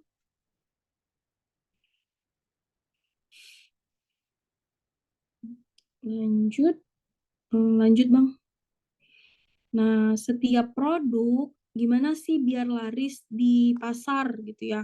Gimana sih biar menang bersaing gitu ya? Biar tertarik. Ya ini yang harus dilakukan. Produknya harus ada keunggulannya gitu. Misalnya bahan bakunya itu yang bahan baku berkualitas tanpa campuran bahan lainnya. Terus produknya itu udah kemasannya food grade, jadi aman untuk makanan. Terus udah ada halalnya juga, aman untuk anak-anak. Nah, harus memunculkan keunggulannya. Kira-kira seperti itu. Boleh lanjut? Lanjut, Bang. Ya, lanjut aja, Bang. Nah, boleh tuh Bang yang di slide 30. Nah, terus yang ke-9 adalah pengembangan bisnis. Nah, setelah kita melakukan rencana, pasarnya udah ada, target marketnya udah ada, bisnisnya udah jalan setahun 2 tahun, itu jangan diam aja, jangan hanya menjual produk itu-itu aja gitu. Kita harus melihat evaluasi dan inovasi sesuai dengan rencana kita. Nah, contohnya aja saya tuh dulu pengen produknya itu bisa masuk ke luar negeri. Ternyata masuk ke luar negeri itu kan nggak semudah yang kita bayangkan. Akhirnya kami mencari pihak ketiga yang bisa memasarkan produk kita ke Dubai gitu. Jadi orang tersebut yang pihak ketiga itu membeli produk kita secara putus dan untuk dijual di supermarket swalayan besar yang di Dubai, yang target marketnya itu adalah masyarakat Indonesia yang bekerja di Dubai, yang sekolah di Dubai, kira-kira seperti itu. Nah, harus ada pengembangan bisnis yang kita lakukan. Nah, dalam mengembangkan bisnis, boleh lanjut, Bang? Lanjut ke slide selanjutnya. Nah, misalnya kita mau mengembangkan bisnis, kita mau pakai investor. Nah, itu manajemen keuangannya itu harus bagus dulu gitu. Kita pembuatan anggarannya ada, terus kita bisa mengendalikan pengeluarannya, kita ada yang namanya dana darurat, terus kita bisa memisahkan, yang paling penting itu adalah memisahkan keuangan pribadi dengan perusahaan kita. Itu kira-kira. Nah, omsetnya Bitata kalau misalnya teman-teman melihat di sini, ini pertumbuhannya setiap tahunnya itu naik gitu. Jadi kita nggak hanya diam. Inovasi apa lagi yang harus kita lakukan? Inovasi apa lagi yang kita harus lakukan gitu ya. Kalau nggak laku dengan satu produk, udah kita ngejalanin, kadang-kadang jangan langsung jual produk yang lainnya. Kita riset dulu apa sih yang salah. Kira-kira seperti itu. Nah, terus selanjutnya, Bang. Nah, rencana-rencananya itu walaupun gimana ya, rencana ini kan seperti kayak mimpi kita ya. Pengennya nanti bisnisnya seperti apa. Jadi itu ditulis aja. Pengen punya pabrik, pemasarannya lebih luas lagi, pengen bekerja sama dengan pasar-pasar retail, kira-kira seperti itu. Baru masuk ke jangka panjang. Biasanya jangka panjang itu, next Bang, biasanya jangka panjang itu memang dia rencananya itu lebih besar lagi. Misalnya buat pabrik di Aceh untuk produksi bawang goreng, terus market size-nya bertambah, terus kira-kira omsetnya mau ditambah berapa, misalnya tahun ini 1 M, naiknya jadi 3 M per tahun, kira-kira seperti itu. Dan yang terakhir, boleh Bang yang slide terakhirnya, terakhir Bang, paling bawah, oh Bang, enggak Bang, di atasnya maksudnya, di atasnya, oke, ya, enggak terlalu jauh, ya. Jangan pernah mengeluh, biarkan orang lain mengeluh, karena peluang itu muncul ketika orang lain mengeluh. Sukses datang dari orang yang mau mencoba. Jadi teman-teman di sini, walaupun mahasiswa, kadang-kadang banyak tugas, modalnya terhambat. Kalau teman-teman mau mulai sekarang, ya kapan lagi kalau nggak mau mulai? gitu. Jadi butuh kesabaran, ketekunan, dan komitmen dari teman-teman gitu. Dan percayalah kalau kata sukses itu jangan mendengar dari kata orang lain. Contohnya misalnya gini, oh si ini Khairunas dia sukses, dia udah beli mobil gitu ya, udah beli rumah dari hasil jualan apa misalnya jualan nasi gitu ya. Nah itu kan kata orang ya. Menurut saya kata sukses itu adalah kita sendiri yang bentuk gitu ya. Kalau menurut saya sukses sayanya itu saya bisa kasih makan anak yatim 20 orang. Kan beda-beda ya kata sukses seseorang. Itu beda-beda. Nah, kalau kata sukses itu tolak ukurnya adalah uang, adalah materi, teman-teman akan menjadi orang yang serakah. Jadi bisa menghalalkan segala cara bagaimana kita bisa cepat kaya gitu. Jadi yang tadinya jual bawang goreng, jualan snack tanpa MSG, terus biar cepet laku, biar orang banyak suka, jadi biar banyak untung, jadi bawang gorengnya dicampur sama kulit-kulitnya, nggak payah dikupas lagi gitu. Kira-kira seperti itu. Oke Bang, lanjut. Tadi yang terakhir ya, cuman ini ada tim saya.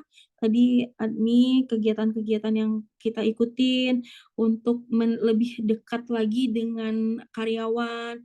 Terus kita ikut acara nasional. Lanjut Bang. Ikut acara nasional itu bisa mengasah kemampuan kita. Terus kita bisa lihat pasar di nasional itu seperti apa. Jadi jangan hanya menjual produknya itu secara lokal saja gitu. Ikut kegiatan-kegiatan nasional gitu ya. Tapi jangan fokus sama kegiatannya, tapi kayak jualannya juga tetap harus gitu. Misalnya kayak kita belajar ya, belajar terus gitu. Nah, terus ekspansi pasar, boleh Bang nomor 41? Nah, ekspansi pasar yang dilakukan sama Bitata Food saat ini adalah nomor 41, Bang. Nomor 41, Bang. Jadi saat ini yang kita lakukan pengembangan bisnis kita itu adalah membuka warung nasi soto. Nasi minyak dan nasi soto, kira-kira gambarnya seperti ini. Ada nasi minyak, ada nasi bakar, terus ngeluncurin produk baru itu ada kentang Mustafa atau Kenmus, ada 2 varian rasa. Jadi inovasinya sebagai pembisnis itu memang nggak ada akhirnya. Kita terus berinovasi, bagaimana caranya kita bisa mendapatkan omset pasti tujuan pertamanya ya, agar bisa membantu membuka lapangan pekerjaan orang lain gitu ya. Sama juga bagaimana kita bisa memaksimalkan gaji karyawan gitu. Lanjut Bang. Ya, yang bawahnya Bang, nomor 43. Nah, terus karena permintaannya banyak, kita juga menerima orderan dalam jumlah besar. Kita ada nasi tampah, nasi minyak, terus kita ada nasi tumpeng. Jadi inovasi itu memang nggak akan ada hentinya sebagai pembisnis. Jadi hari ini nggak laku, kira-kira besok menu apa yang kita buat. Tapi berdasarkan bukan kemauan kita, tapi kemauan dari customer-nya. Kira-kira seperti itu. Kalau dibilang tantangan, alhamdulillahnya Allah selalu menguji kami gitu ya. Boleh lanjut, Bang? Lanjut. Ya, boleh Bang, 45. Nah, jadi kalau dibilang ujian dalam menghadapi bisnis, tantangannya ada banyak gitu ya. Hari ini bermasalah dengan SDM-nya, SDM-nya ada yang minta keluar, SDM-nya ada yang berantem sesama SDM gitu ya. Ada yang bahan bakunya nggak bagus karena suppliernya bohong atau apa. Nah, salah satu ujian terberat kita pada saat itu adalah terbakarnya Suzuya. Karena biasanya omset yang terbesar kita itu ada di Suzuya. Jadi jalur distribusinya udah nggak ada lagi. Makanya jangan hanya fokus hanya satu distribusi aja.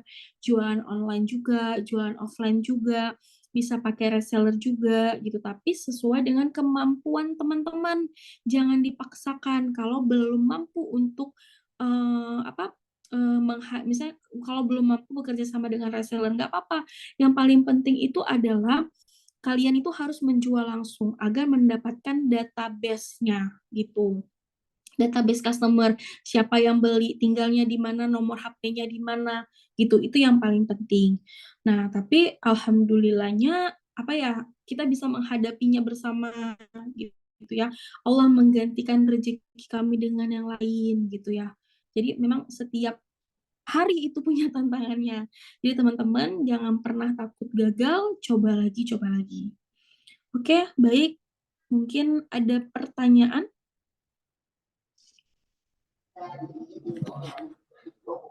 Assalamualaikum Kak, izin bertanya. Ya, waalaikumsalam.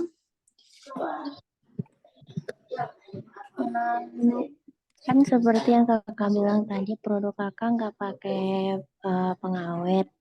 Nah, pertanyaannya, kalau misalnya omset kakak itu kayak kita tahu snack di Indonesia kan ada banyak. Nah, bagaimana misal produk kakak itu nggak habis di waktu yang itu. Nah, kan itu nggak pakai pengawet kakak bilang tadi. Jadi gimana cara kakak? Apakah itu termasuk rugi atau enggak gitu? Kalau misalnya nggak habis gitu. Baik, saya coba ya untuk menjawab. Jadi kan produknya itu tadi tanpa pengawet, tapi produk saya itu tahan sampai 8 bulan karena yang saya jual itu bukan produk yang harus di kulkas. Kalau keripik-keripik teman-teman bisa lihat, itu dia tahan digoreng dengan syarat menggunakan misalnya minyaknya yang bagus, jangan pakai minyak curah. Jadi saya tidak menggunakan pengawet yang tidak alami, tapi menggunakan bahan-bahan yang berkualitas agar si produknya itu bisa tahan lama. Nah, contohnya aja misalnya kayak bumbu nasi minyak. Saya nggak menggunakan MSG, tapi dia bisa tahan dengan 1 tahun. Caranya seperti apa? Saya menggunakan minyak sapi yang menjadi apa tuh namanya sudah teruji bahwa minyak itu bisa membuat produk itu bisa lebih tahan lama.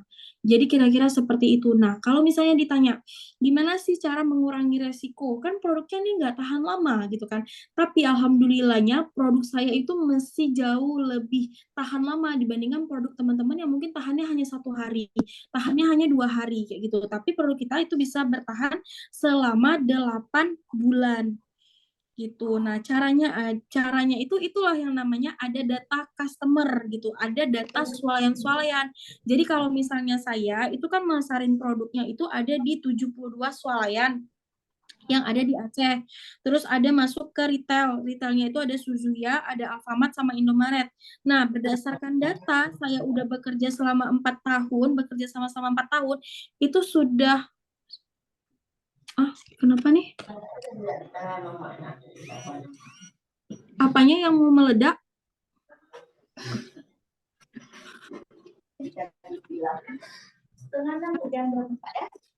Oke, tadi ada yang mau meledak ya? Apanya yang mau meledak?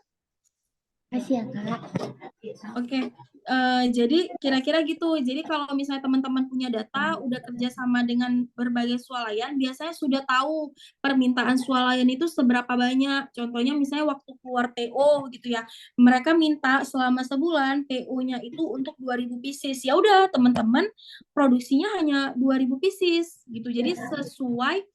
Jadi sesuai dengan kebutuhan pasar teman-teman. Itulah cara mengurangi resiko. Tetap ada resiko barang expired ya, mau nggak mau kita harus menerima resiko, tapi kita bisa mengurangi resiko itu dengan data. Ada suara yang bocor. Oke, kira-kira seperti itu.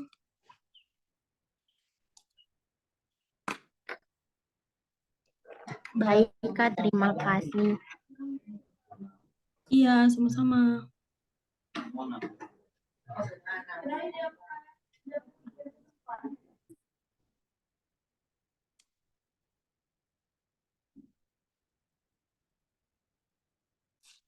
Ya, ini ada di kolom pertanyaan Zawatul Afna ya. Boleh untuk berbicara langsung.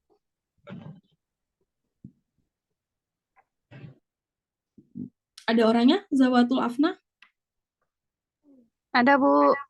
Ya, boleh nanya langsung gimana contoh kasusnya. Izin bertanya ya, Bu. Gini kan, misalkan kita ada usaha tuh, jadi di dekat kita tuh ada bisnis orang lain juga. dan persaingannya tuh ketat. Misalkan dari produk makanan juga. Misalkan tuh solusinya dari Ibu gimana? Ya nggak apa-apa. Saya nggak ada solusi.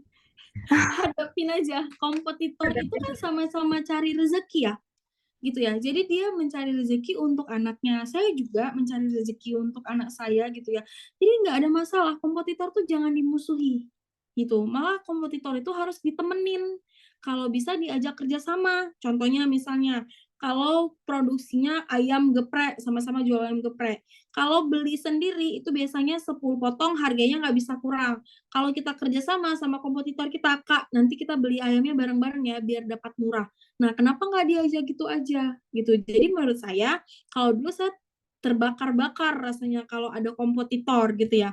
Tapi alhamdulillahnya hari ini saya sudah lelah menghadapi kompetitor gitu ya. Apalagi kalau di sini bisnis kita buka ini besoknya langsung nular, orang tetangga sebelah langsung buka.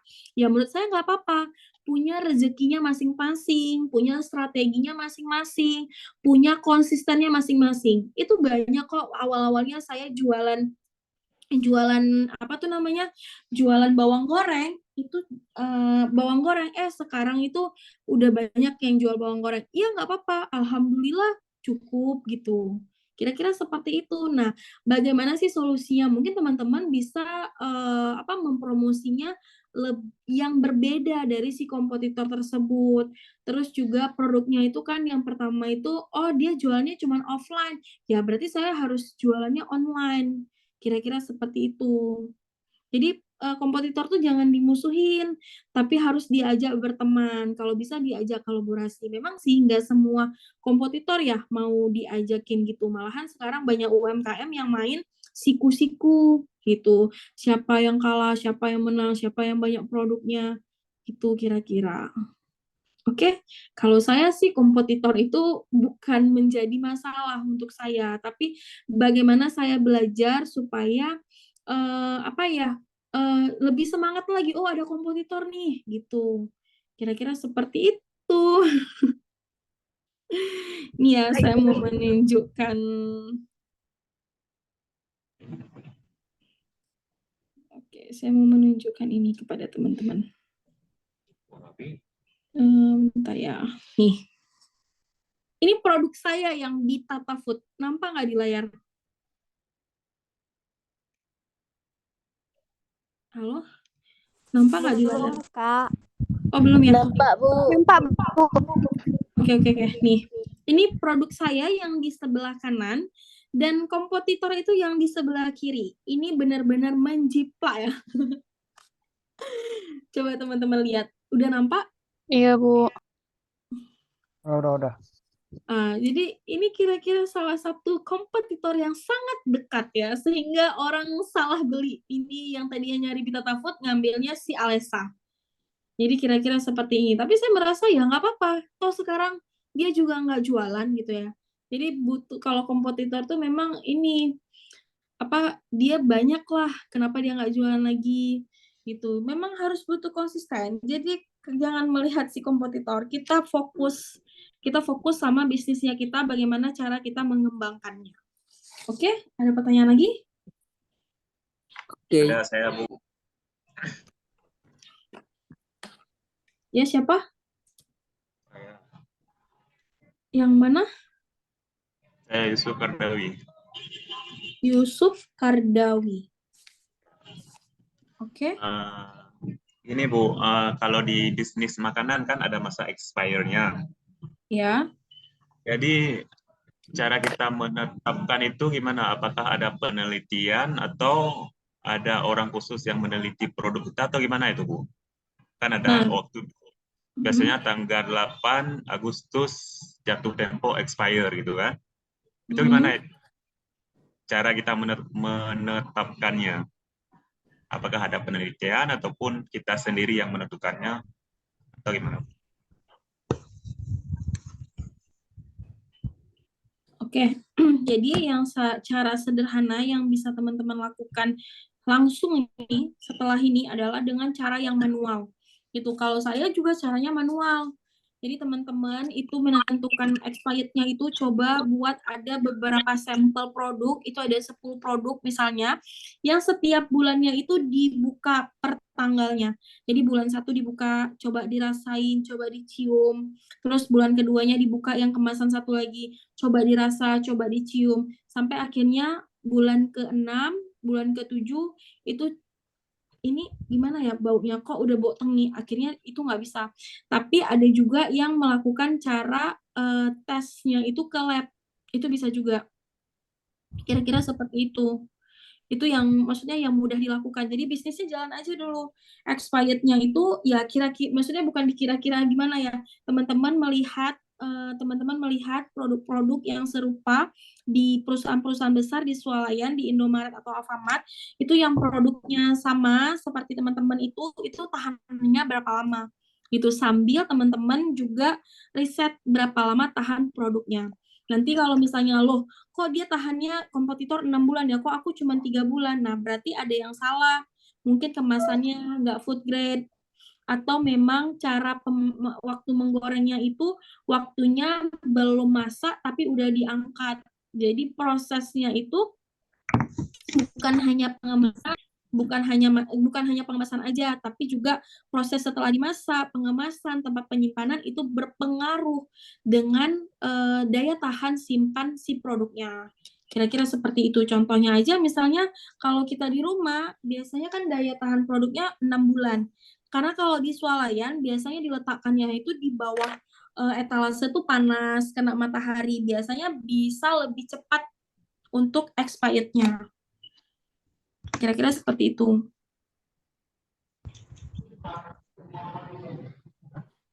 Oke, ada yang nanya?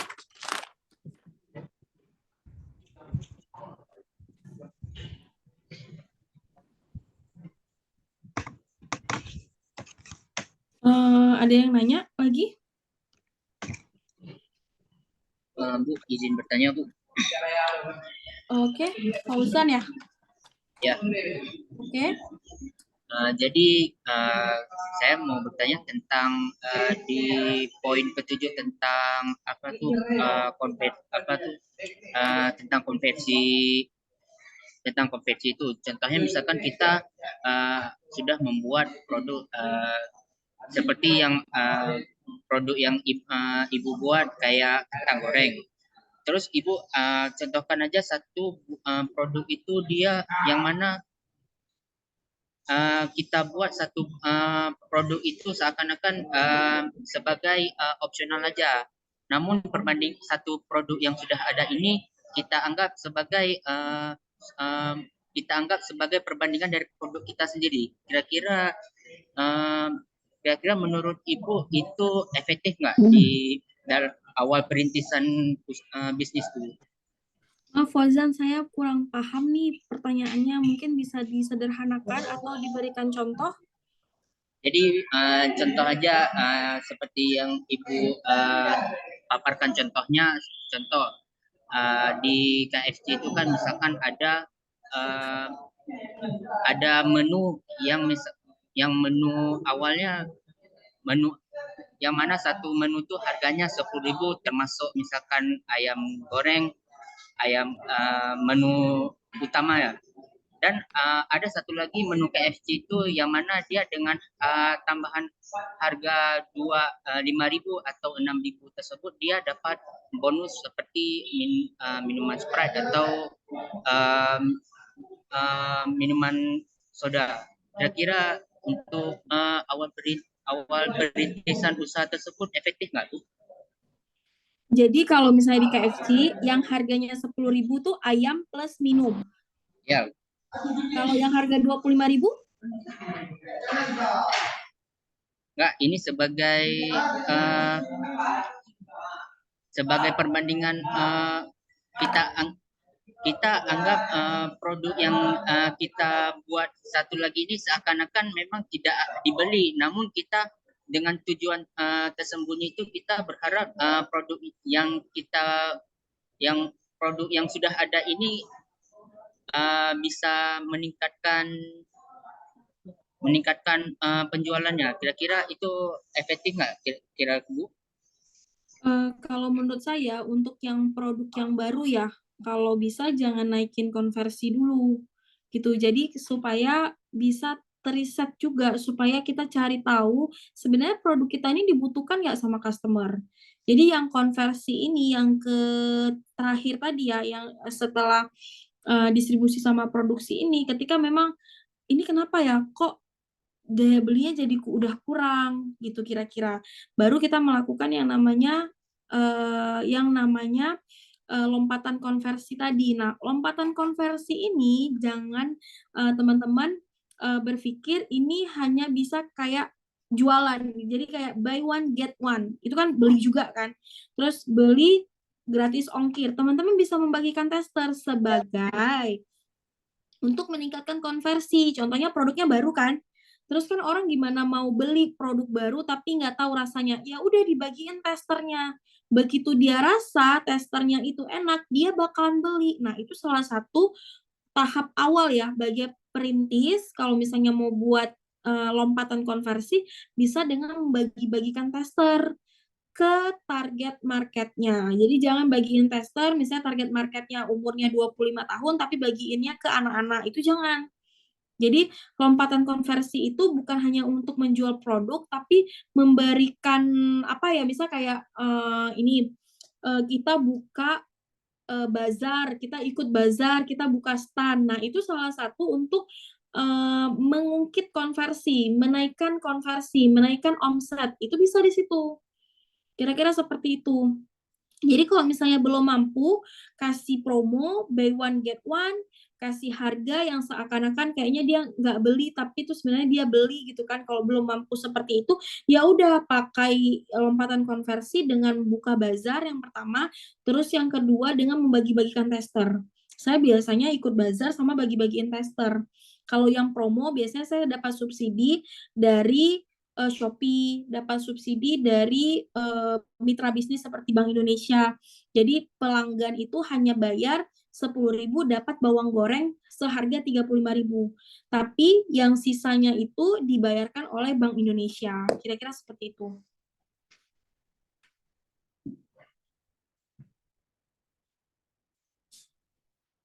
Oke, ada lagi?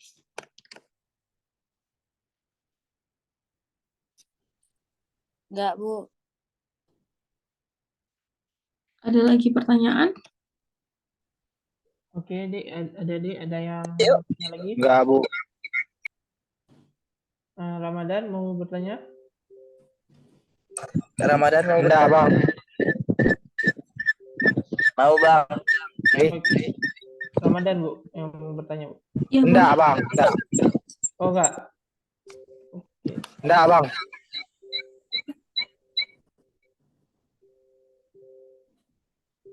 Oke, enggak ada lagi yang bertanya ya? Enggak, Bang, enggak. Sudah, Bang, tidak ada lagi, Bang. Jaringan, Bang. Baik. Bu mahasiswa?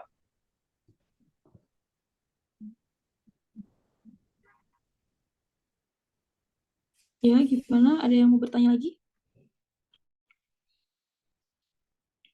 Enggak ada, Bu. Oke, baik. Bang Azrul, dari saya rasa sudah cukup juga dan cukup jelas gitu ya. Nanti kalau misalnya bagi teman-teman yang mau bertanya langsung atau mau berkunjung ke tempat kita, mau lihat produk kita, itu bisa hubungi saya di 0852 760 77715. Yang saya sampaikan mungkin bagi teman-teman ada yang salah, terus saya dalam menyampaikan ada kesalahan kata dan sikap, saya juga mohon maaf. Semoga apa yang saya sampaikan pada sore hari ini bisa bermanfaat semuanya untuk teman-temannya. Tetap semangat untuk semuanya, jangan pantang menyerah dan terus mencoba, tetap menjadi orang yang baik. Baik, Assalamualaikum warahmatullahi wabarakatuh. Waalaikumsalam warahmatullahi wabarakatuh. Warahmatullahi wabarakatuh. Oh ya, ada yang mau disampaikan? Udah keluar ya? Udah keluar semua ya? Belum. Tidak ada. Oke. Tadi ada yang namanya Khairunas Nurrahma, Khairunas Nurrahma, Jaratul Afna, terus ada Laili, Muhammad Fauzan, Munawir, Tulis, Cindy, Yusuf Kardawi, sama Fauzan. Jadi tadi ada yang nanya sama ada yang respon. Jadi nama-nama yang saya sebutkan tadi akan saya berikan snack produk saya, itu ada stik keju atau keripik kentang. Oke. Jadi nanti saya titip sama ini ya, sama Bang Azrul ya, Bang. Oke, Meli. Bagi 2, Tan. Siap, Ibu. Sup. Oke, baik teman-teman semuanya, sampai bertemu kembali. Assalamualaikum warahmatullahi wabarakatuh. Makasih, Kak.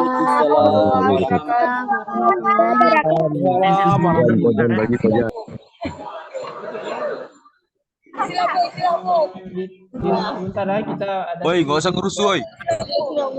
Diharap mahasiswa untuk on cam ya. Kita mau foto bersama sebentar. Oke. Takbir. Jangan nunjukin muka hujan. Muka udah kan tuh kamera ada. Tarik Maulana Ibrahim. Kelompok pendum. Ini 2. Epi Nuryawan. Oke, udah semua nih. Yang muka udah kan tuh. Oke. 3, 2, 1.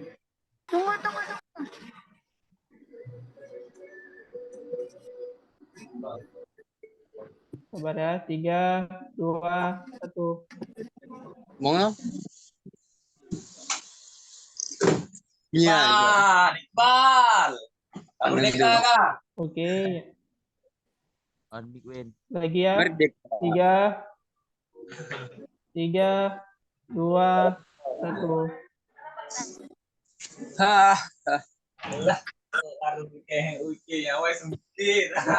Luan. Oke, baik teman-teman, saya izin ya untuk live dari Zoom. Baik, Bu. Terima kasih banyak untuk waktunya hari ini. Ya, sama-sama. Terima kasih semuanya, teman-teman. Sama-sama. Sama-sama, Bu.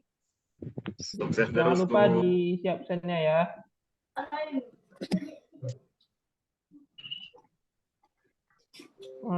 Dan bagi teman-teman diharap jangan di ini dulu ya, biar saya bisa screenshot.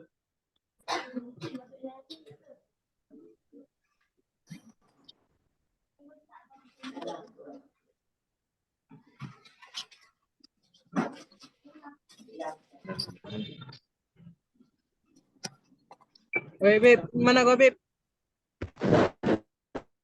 Beb. Yang belum absen segera absen ya. Udah boleh keluar, Kak. Yang udah absen boleh keluar. Pak Robi. Kalau yang belum absen, absennya ya. Kami beri 5 menit untuk absen. Oke, ada tugas.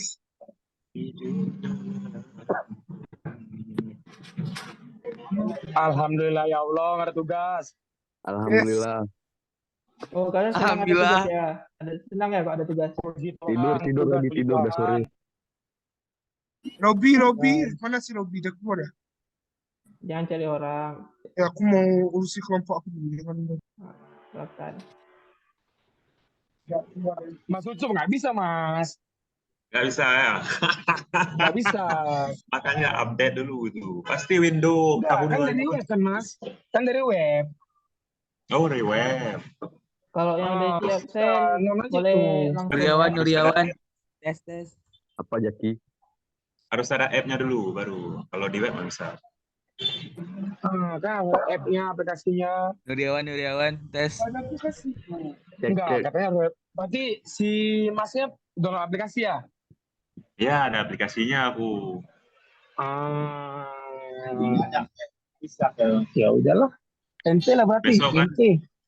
Ya besok install aplikasinya dulu, baru bisa kita pakai ini. Tapi katanya nggak dibolehin. Apa, Mas? Nggak dibolehin tak dibolehin pakai. Jadi aku kan ini ya. Ya nggak boleh pakai kan dari kena marah tadi. Lah, padahal kan nggak mengganggu. Kita fokus aja kan. Anjir, selebel. Itu namanya nggak sopan. Nah tuh dengar Armin tuh, kena tepuk samping nggak lucu. Maaf ya. Oh, maaf Armin. Udah mau sholat buku dulu ah. Bye bye semuanya. Bye bye, love you. Mwah.